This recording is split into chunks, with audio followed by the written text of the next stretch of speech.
Okay, hopefully everyone's gonna be well, hopefully you all survive the well, hopefully you all survive the holidays, cause, yeah, let's, let's face it, they can get really rough now.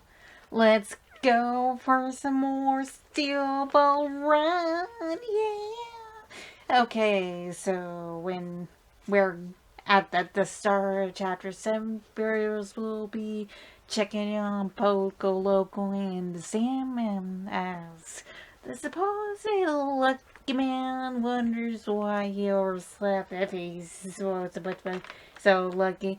But it turns out maybe eh, just so he can collect the coin from all the poop being kicked around people's faces and other stuff.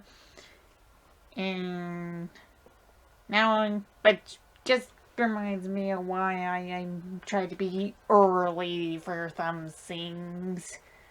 I might need some patrons, so okay. I really need some patrons so I don't, in case I lose my day job. However, more importantly, it turns out he and other racers got up course due to following Salmon, who makes it across the cliff, with jumping would apparently only be possible for anyone who wasn't riding a horse. Orleans this native is making. Okay, well, for the most part, this Native American is making some smart decisions. Then Pocoloco makes the inevitable decision to make his horse jump across this chasm. And naturally puts him in a bad situation that he only gets out of it because Sandman tells him to use his rope to pull himself and the horse up back on the cliff. And after getting this dude thinks more about his luck and how ridiculous it is for someone to try to win in that fast by foot than any sort of gratitude for the guy reminding him that he has a rope, he might as well use it. And I should know in between two, I'm kind of rooting more for Sam and due to his sportsmanship. And I'm also starting to hate characters who make being lucky a part of their personality and such. Like, they will be more, they will say that everything they have is thanks to luck, and it. I think the only exception would probably be Kameda from Danganronpa because his luck is just such BS. It's freaking hilarious. Also, he's crazy.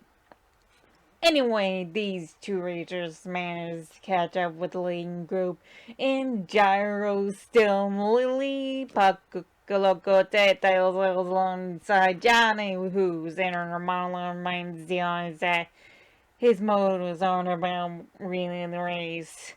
Suddenly, Gyro's ability takes a shortcut through some bush trees, something I'm not too familiar with since I grew up in the more northern parts in the U.S., which, well, I can only guess that things will be crowded in those woods if people decide to follow. Let's see if I'm right as Johnny and Pocoloco start following him, which leads to other racers taking the shortcut. Chapter 7 ends with Johnny questioning the racer why the racer alongside him has decided to close his eyes. Okay, now moving on to chapter 8, which reveals that Pocoloco close his eyes to keep him safe from branches, but mostly it's just him believing his luck. And I have two feelings in me about this, and I don't know which is stronger. How much I miss this kid from Found Blood who pisses his pants and, well, pissed his pants and was still be likable and useful to the team, or how I rather watch Commedia deal with anything. Johnny's mostly focuses on trying to catch up with Gyro, who he has lost sight of, but could maybe notice the people who are likely out of the race because their weapons fail to get them through the obstacles. Our Jojo starts seeing Pokelocals close eyes technique as letting the horse make the decisions to get through the woods, and then he gets his own horse, well, which I know has to be named Slow Dancer. He do jump over a tree and pass the razor, since this race is about testing your limits. It was originally a shonen jump manga after all. Even better for me, Pokelocals looks like seems to run out of as after getting hit by a small branch, he opened his eyes seconds before being hit by a thicker branch and falling off his horse. This is why you can't solely rely on luck, people. When we catch up with Gyro zigzagging through the woods, we Pokelocal's horse is dragging the guy, catching up to the character, and even Johnny's catching up, but I'm not thinking about luck.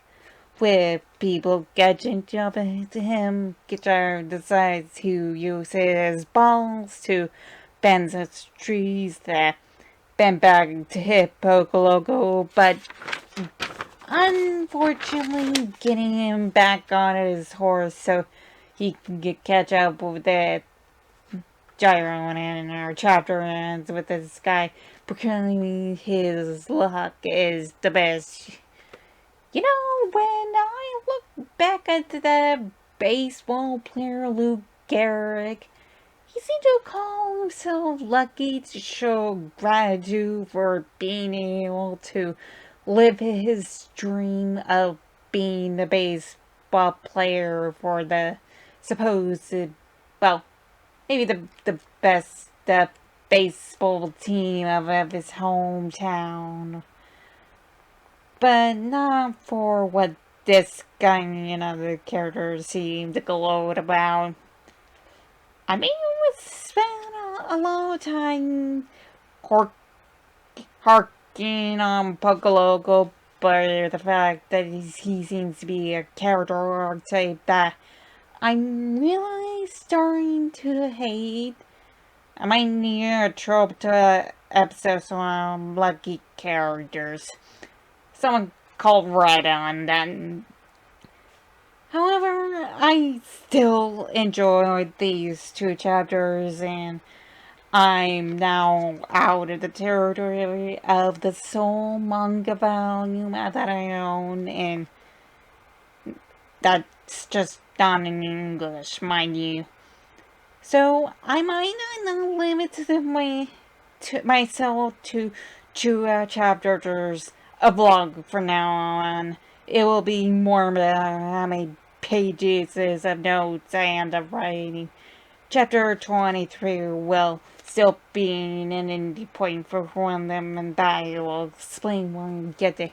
Okay, hopefully I have helped you either survive the holidays or helped in your recovery, or you just, well, got curious and decided to give this video a watch, but hopefully you will watch from the beginning. Okay, enjoy yourself, stay safe out there, and like, share, subscribe.